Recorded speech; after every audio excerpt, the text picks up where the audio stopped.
It has been a week since the gruesome murders, and still more questions than answers. That is the concern for the longtime basketball coach of one of the victims. He talked to KOMO's Mo Hyder. Mo joins us now live with more. Mo. Yeah, that's right, Miss. So it was such an emotional week. A memorial service for Ethan Chapin will be held tomorrow, though. His longtime coach tells me he was just an incredible person with a promising future and wants people to know more about the young man he was. He just lit up every room. He was just a top-notch kid. You know, to coach him was a pleasure. On Sunday night, Tyler Amaya is wearing a shirt that says Team Ethan number 35. Amaya coached Ethan Chapin in basketball since he was in elementary school. A standout player on the court and a person whose character always stood out off the court. If I had a daughter, I'd want Ethan to be with her. I mean, you know, he's just that type of kid. He just takes care of people. He's genuine. He's a protector. A week later, investigators say they're still looking for a suspect connected to the tragic death of Chapin and 3 other University of Idaho students. Amaya, like many who loved and cared for Ethan dearly, are waiting for answers. Yeah, I mean, it's just like being in the middle of a nightmare, you know, being in the middle of a scary movie. And again, my heart's out. My heart's with his family and the people that are truly, truly close to him. Throughout the years, the two kept in touch, and as Amaya watched him grow, he knew there was a bright future ahead for the young man that made a major impact on his life. I just knew he was going to change the world. I mean, he has changed the world with his actions and the way that he treated people. I mean, it was just a top-notch, obviously incredible son, brother, friend, teammate, boyfriend. While Amaya was his coach, he did learn something from Ethan that you'll always cherish. No amount of wins or tournament championships can replace or replicate the relationships and the love that you share with the kids. And he brought that out of me. Good morning. We know at least one person is dead. You can see behind me, detectives are here taking photos. Several crime scene markers down there on the streets.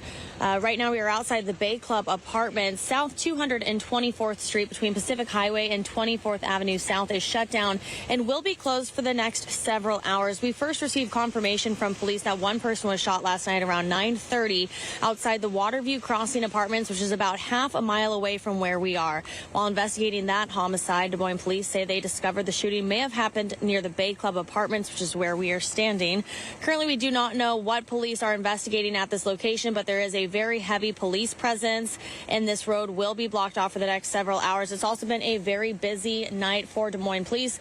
We heard reports of another possible third location. Now, my photographer did go to that location. He says he saw a body being taken away by 5 officials, but again, we do not have any of that information confirmed right now. And Hannah, have police released any information about a possible suspect?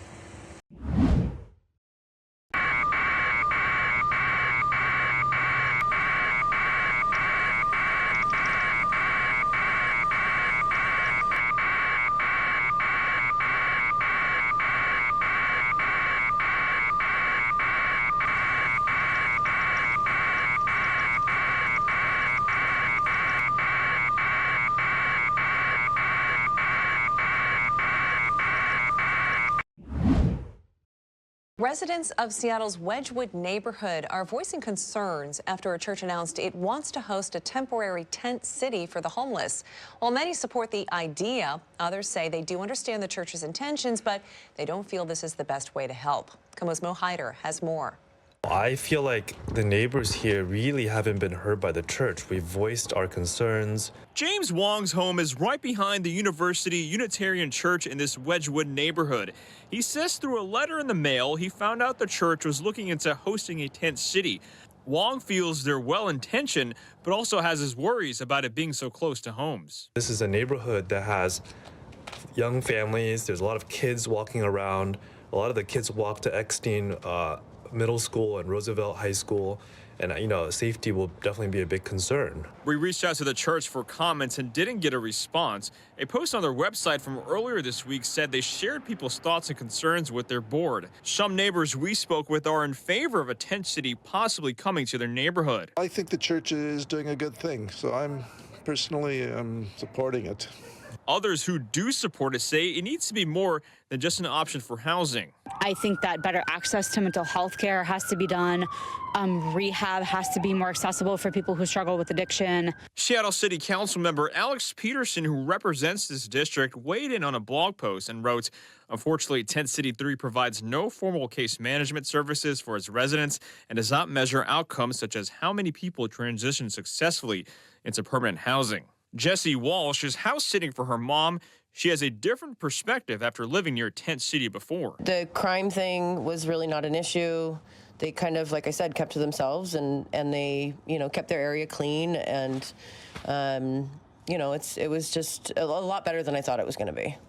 Hi, everyone. I'm Preston Phillips from KOMO News. Thanks for checking out the KOMO YouTube channel. You can see more of our videos right here by clicking on the video links for more news from the Seattle area and Western Washington. Oh, and don't forget to click the subscribe button below so you don't miss our YouTube updates.